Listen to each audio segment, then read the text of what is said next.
The 25-Person Boat Journey, a memoir from Trương Hữu Hiền, originally Chuyến ghe 25 người, translated by Hoàng Minh.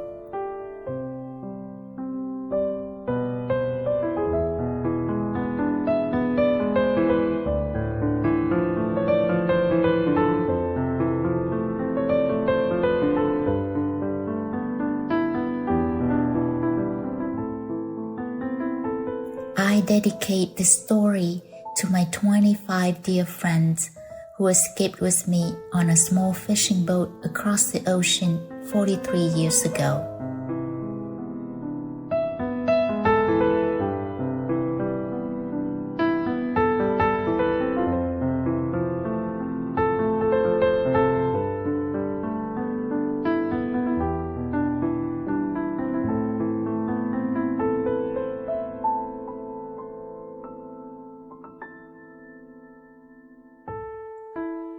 Phương was very talkative and more open with us during dinner compared to when we first met. She laughed constantly and excitedly told us stories about the many times she met up with her old friends in California and Chicago. Phương was the younger sister of Mộng, my classmate at Trung tâm Giáo dục Nguyễn Hiền, Da Nang, Vietnam. Here with us was also Phương son Ben, who had just graduated with a computer science major at Rochester Institute of Technology, New York, 2 months earlier. Only a mother's love could make her take a 20-plus hour flight from Vietnam to this bitterly cold place in wintertime in the United States to celebrate her son's graduation. A mother's boundless love. My wife and I had invited Phương and Ben to spend some time with us in our Boston home before she went back to Rochester and then flew back to Vietnam on Sunday. As we cleaned up after dinner, I prepared hot tea and some sweets for dessert to warm up our unfinished conversation. I thought that'd be good in this cold weather when the temperature could drop down to 20 below zero. We went on and on with our story. No one wanted to stop. We talked about our walks along the streets of Boston and Cambridge the week before. We reminded each other about many of our beautiful memories. Phương said she loved the romantic scenery and classic structures here in Boston. She laughed and promised to come back to Boston to bother me again soon. My wife smiled joyfully as a welcome to her return. I promised to send her the photos that I took as souvenirs. Phương unexpectedly asked about my trip escaping from Vietnam by boat 40 years ago, which she only knew vaguely from my short essays previously posted online. Now she'd like to know more in detail. When did you leave Vietnam, Brother Hiền? A long time ago, perhaps? Asked Phương. In 1980. Seemed just like yesterday.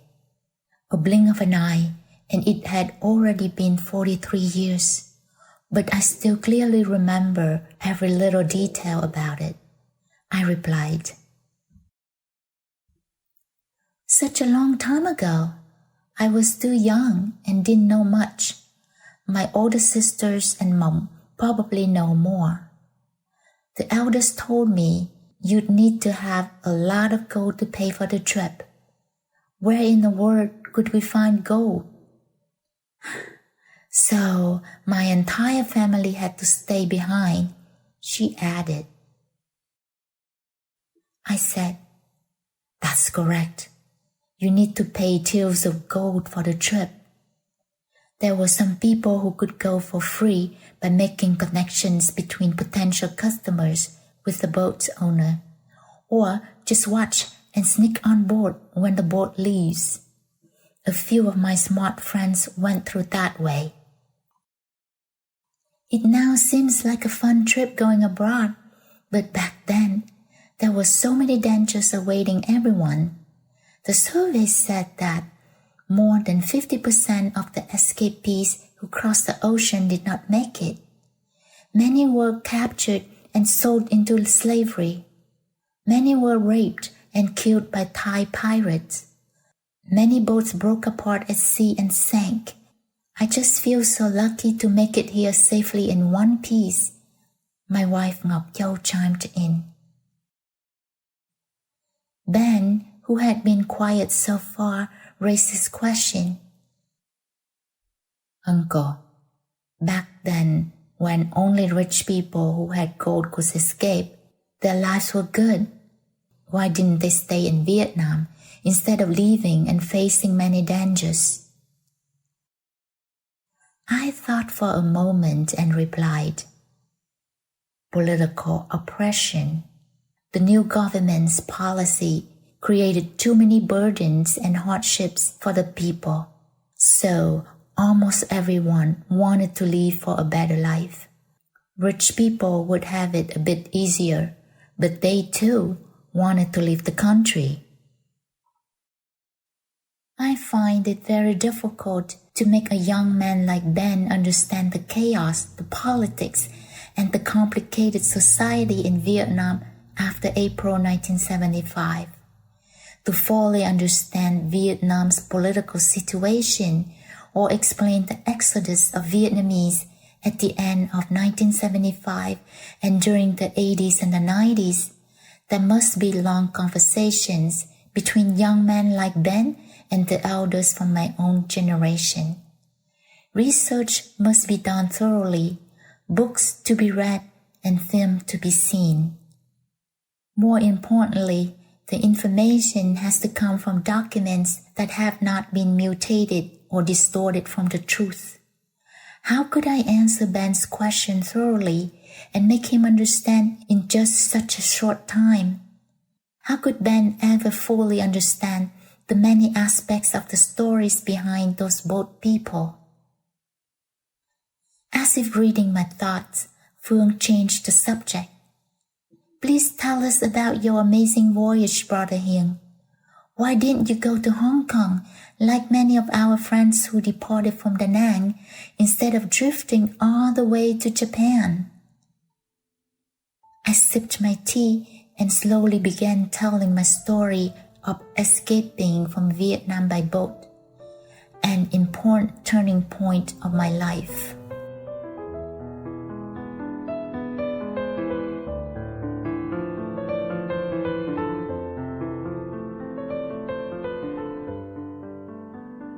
Departure. Mỹ Khê Beach, Da Nang, early March 1980. On a moonless night, with only a handful of faint stars dimly illuminated the dark expanse of the sky above. At midnight, a group of people moved silently along the beach with bags of food and bottles of water in their hands.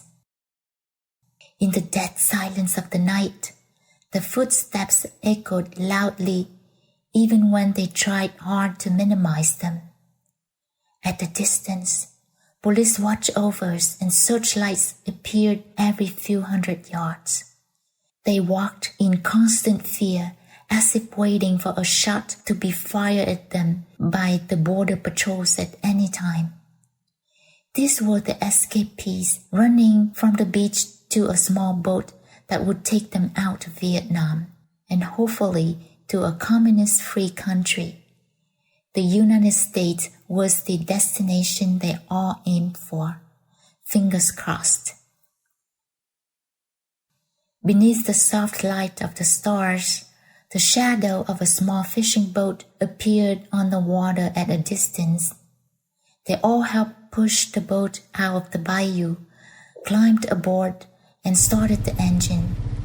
They all thought it was just smooth sailing from here, but the boat only ran for a short distance before the propeller slowed down and stopped completely.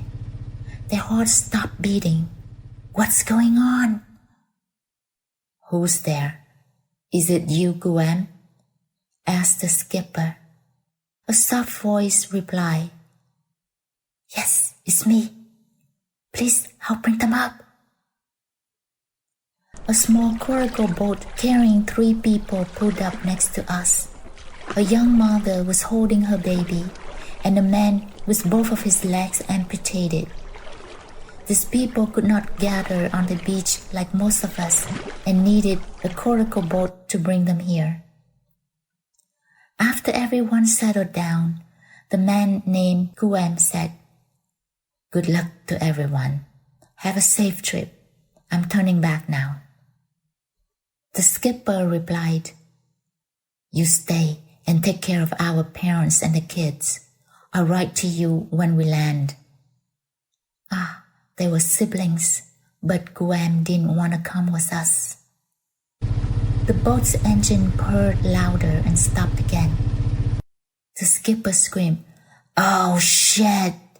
We forgot to bring the oil for the engine. We can't go." Everyone was crushed of disappointment. We forgot to bring the oil can when leaving our beach house, the single utmost important thing for our trip. The skipper thought for a while and said, "Nam, could you go with Guam to retrieve the oil can?" Nam replied, "Sure, I'll go," and jumped down to the coracle with Guam and headed for the beach. We watched as the shadow of the coracle boat slowly faded into the darkness. The air was engulfed with worries. Silence covered us all, and fear grew by the moment. Time seemed to stop, as if waiting for something bad to come. We were sitting ducks. A patrol boat, a group of border guards could pass by at any time and see us. Everyone silently prayed to their own gods and hoped for the best. We all looked in the land direction, anxiously waiting for the return of the coracle boat. Time crawled by, and minutes seemed like centuries. Then we heard the sound of the paddles in the water. The coracle boat once again pulled up next to us. The eagerly awaited oil can was passed over to our boat. A big surprise was that a man from the coracle boat climbed on board. I found out later that his name was Hiền-Trương. He overslept back at the house when we left and would have been left behind if Nam didn't come back for the oil can. Hiền-Trương was extremely lucky, but it was our luck too. More than half of our group might not have survived at sea if it weren't for Hiền-Trương.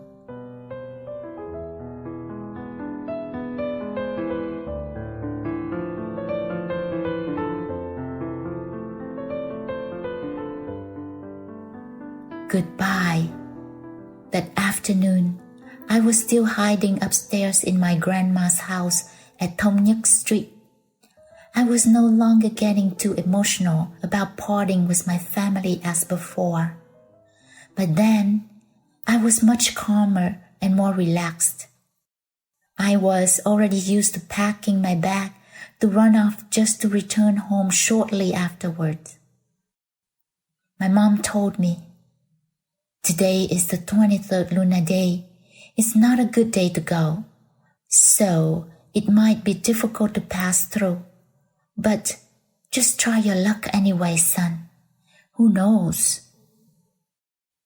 With a slim hope, I followed home, a close family friend, and the guy who connected me with the boat's owner. Phúc, Hung's close friend, took the two of us for lunch at a noodle house next to Viếng, a tailoring shop. I ordered a big bowl of noodles and a cup of coffee. Hung honestly told his friend Phúc about his plan to escape Vietnam by boat today. After lunch, Phúc accompanied us to the ferry station, shook hands with us, and wished us luck with the trip. The Nang city on the Han River was fading away as the sound of the ferry engine hummed softly below. My premonition told me it could be a very long time before I could return here. I tried looking back at the busy Bạch Đằng street as the Gongga church bell tower got smaller and smaller in the distance. I looked at my motherland for one last time and wept. Goodbye, Vietnam. After crossing to the east bank of the Han River, Hung and I followed the signals of a guy who waited for us there. He took us toward the seaside. Night had fallen. We didn't dare to use the main road and only walked along the dirt roads and used shortcuts within the small village. I really got scared as the dogs barked loudly at us here and there. After a long walk, we reached a house on the beach. It was a big house that was already occupied by a small crowd. I guess they were all my boatmates. The house had many rooms, so we were split into small groups per room. There was lots of whispering in the dark. Feeling worn out, I curled up next to Hung with my bag of packed clothes in hand and dozed off. I woke up when someone yelled, "Up everyone, time to go!" We all then ran like mad to the beach.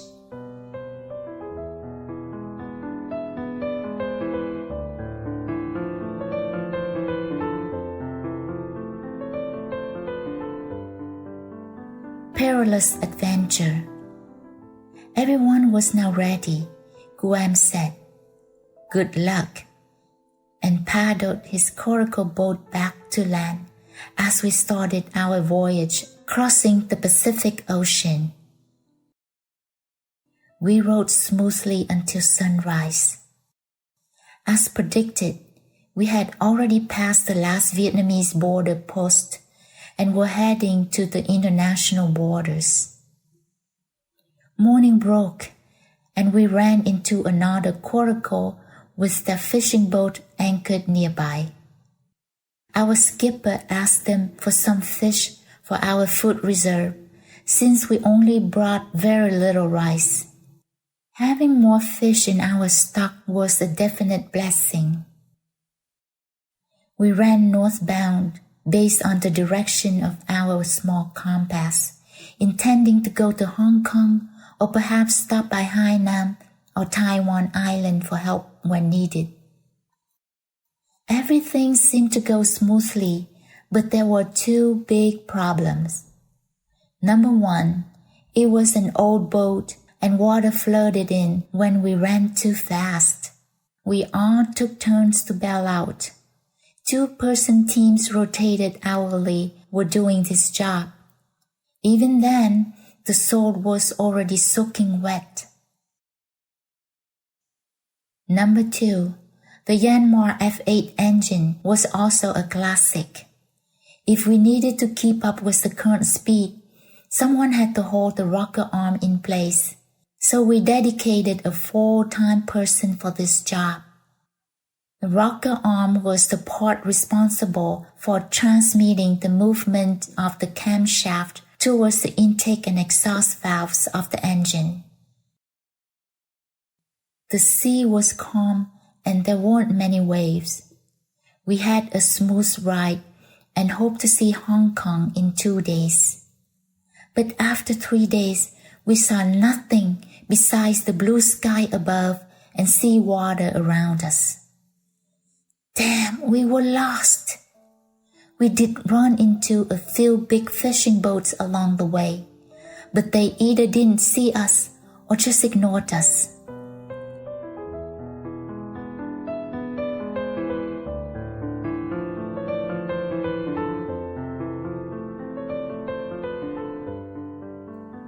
Hopelessly lost. The boat's oil almost ran empty, and we didn't know where to go. So we talked among ourselves and all decided to head back to Vietnam instead of becoming fish baits at sea. The air was filled with despair. A few people tore up their personal documents and threw them into the ocean. They wanted to hide their identities to protect their family members from Viet Cong police should they get caught. At the end of the third day, we still saw no land. We now know we were really lost. The ocean churned with angry waves in the wake of the wind. We were bounced and tossed around violently. Sometimes our boat was flipped upward 90 degrees and sinking was inevitable. A few people got seasick and threw up. Exhausted and drained, I curled up in a corner. Then someone yelled, "Hey, I see a light up ahead." Everyone looked, and yes, there was definitely a light from a ship floating afar. A skipper steered the boat in the direction of the light, and after an hour, the ship drew closer. Looked like a fishing boat, I thought, not too big. It stood still as we came closer. People on our boat got excited. Some made Morse code with their hands, signaling that we needed help, but no reply was seen from the fishing boat. I saw a few shadows looming on the deck, but they all just stood still and watched us in silence. They perhaps had mistaken us for pirates when seeing a big group of dirty, screaming men in tattered clothes on our boat. We learned later that this was a Japanese commercial fishing vessel. They were in the middle of trawling and couldn't leave even when thinking our boat was an attacking pirate boat coming for them. They were scared but only stared and did not dispel us or move away. The skipper then decided to pull next to the fishing boat. Big ocean waves and waves generated by the ship hurled at our boat and almost flipped it over. But after a few tries, we managed to pull up next to the fishing boat. The skipper and a few guys jumped over and started to climb up the wall of the ship. The rest of us was too scared and just sat still. The gap between the two boats was now getting too big to jump. But a few, including me, tried anyway. We gathered our strength and jumped, but all fell into the dark ocean below. Luckily, our boat didn't drift too far away, and we were able to climb back in. I still remember vividly the horrible feelings of falling through the air and dropping into the dark water. That horrific image was still fresh in my mind, as if it had just happened yesterday. We were now facing a new problem. Our boat was drifting away from the ship by the minute. Our anxiety and despondency returned. The sea became more active as the winds grew stronger. Through the howling wind, someone screamed, "Start the engine now! Hurry!"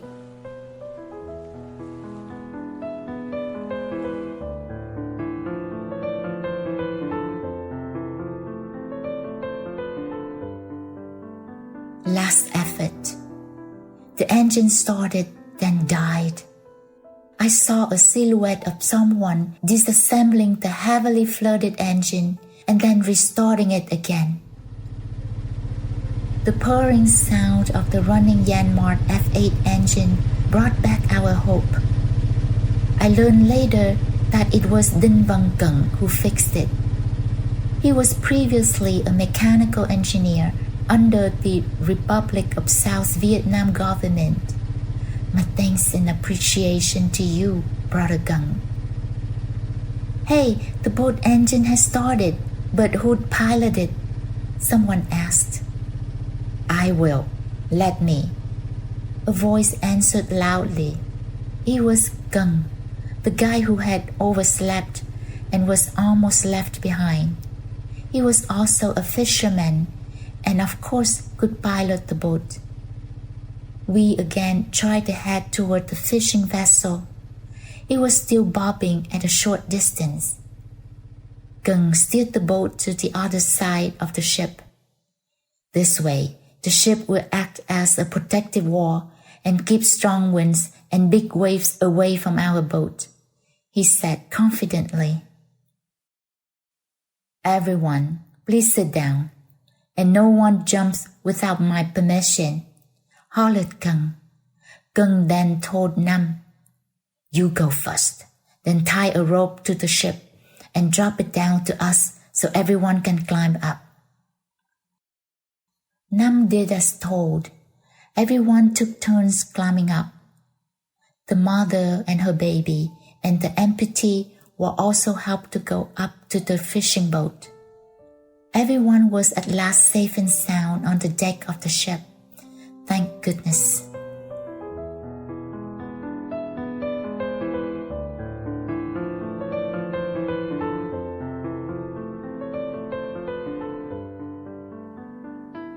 Nameless saviors. The ocean churned and roared, drowning all sounds around us. We were already on board, but the first group didn't know. They didn't think they would ever see us again.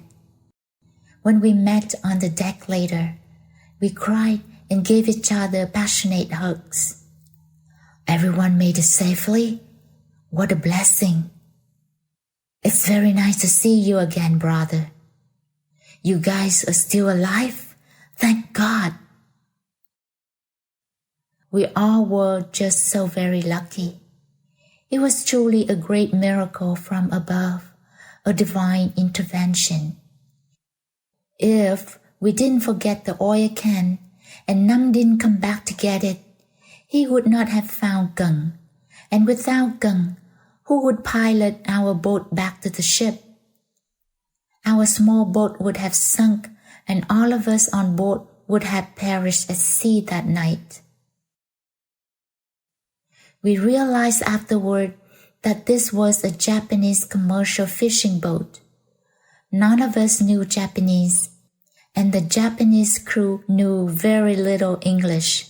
They pointed to a map and told us a big storm was predicted to come our way shortly. As foretold, the screaming wind started about 2 hours later and brought with it mighty waves. Strong winds gusted, the ocean churned angrily, and massive waves twisted and threw our boat violently left and right, as if it were a toy in the hands of a child. Our ship was in peril of going under due to the storm. Just imagine if we were still in our little boat out there in the ocean at this hour. What a relief. After picking up all of us, the fishing boat stayed on course and continued its journey. We tagged along on the fishing trip. The Japanese treated us very kindly, even when we were such a huge inconvenience to them. The crew was only 7 or 8 people, and the food they brought with them wasn't enough to feed all of us. But we always got 1 or 2 meals each day from them, I was sure they had to cut down their food portions so they could share with the 25 of us. Oh, such big hearts. A few of us fishermen also helped with the daily work. We asked if we could keep some small fish as a supplement to our daily meals. We gathered and talked among ourselves each day after dinner to pass the time. I watched flying seagulls in the evening and gazed at the night sky in a nostalgic mood. Who knows where my life is going? Now that I'm alive, I do really miss home and my family. As an unmarried person, I was sad, but thinking about the bright future ahead cheered me up. As for many married people, I could see their teary eyes and glimpses of sadness. They cried for the loved ones left behind.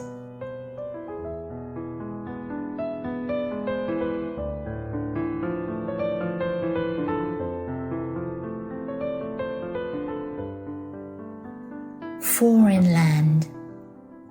After a month later, when all their containers were filled with fish, the ship prepared to return home. They probably had gone very far south, so we passed by Hong Kong and Taiwan Islands on our way back to Japan. I felt a sense of nostalgia when seeing the city lights in these places. I wish they were Vietnam cities so I could stop by. We finally pulled into Nara Harbor in Okinawa on the 9th of April. After filling out the necessary paperwork at the local customs office, a bus took us to the Red Cross refugee camp for Vietnamese. The refugee camp was located on a hill in Toyohara village, Motobu, a beautiful city by the sea. Here, we now officially started our new lives in a foreign land. 43 years, Okinawa, Japan. I still thought about a pair of flip-flops and a lunchbox with fish and pickled mustard greens given to me when I first came to land.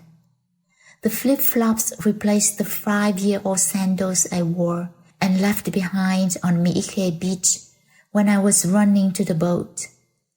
The lunchbox was, oh my gosh, so wonderfully tasty and so very delicious. I've never eaten anything better in my life. I ate to forget my starving days. 43 years, Okinawa, Japan. I still thought about the image of a flag. I saw this flag when coming in to fill out my paperwork in an auditorium. I sobbed when I saw the Republic of South Vietnam flag neatly pinned on a wall. 5 years after April 1975, 5 long years were filled with sadness and suffering. I could now see the yellow flag with 3 red stripes visible right in front of me. I turned to it and bowed. My tears flowed uncontrollably. Everyone had the same feelings.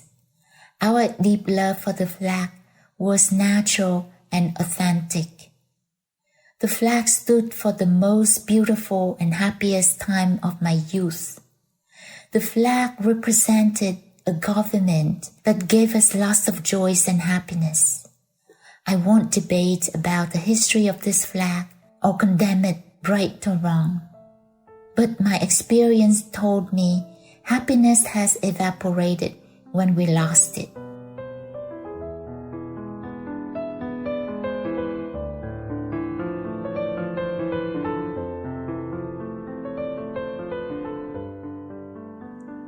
Memories. 25 people crammed up in a small 2-meter wide, 7-meter long fishing boat run by an old Yanmar F8 propeller, crawling from Mỹ Khê, Da Nang, Vietnam, and arriving at Okinawa Island, Japan in a month was no less of a miracle. It could only be explained by courage, boldness, luck, and blessings from divine intervention. We all went our own separate ways and in different directions in life, but I have always considered all the people who shared this journey as my relatives. Although we were not born on the same day, but were reborn at the same hour on that fateful night. Because of the language barrier, I knew neither the name of the shipping vessel that saved us nor names of any of the crew members on board that day. Until now, they all were just nameless saviors. How could I ever see them and thank them for saving my life? For the rest of my life, I won't ever forget their deeds and will always keep them alive in my heart. I would thank them when we meet again in the next life, if it exists. The wall clock chimed softly. It was already past midnight. I thought my story would be done when we finished our teapot, but it dragged out until midnight. Phương and Ben listened and reacted to every detail of my story. I reached for the fire poker and stoked the flame. It's getting late. You and Ben should rest and prepare for your return trip tomorrow, Phương. My wife insisted. Phương replied, Yes, we're going to bed now.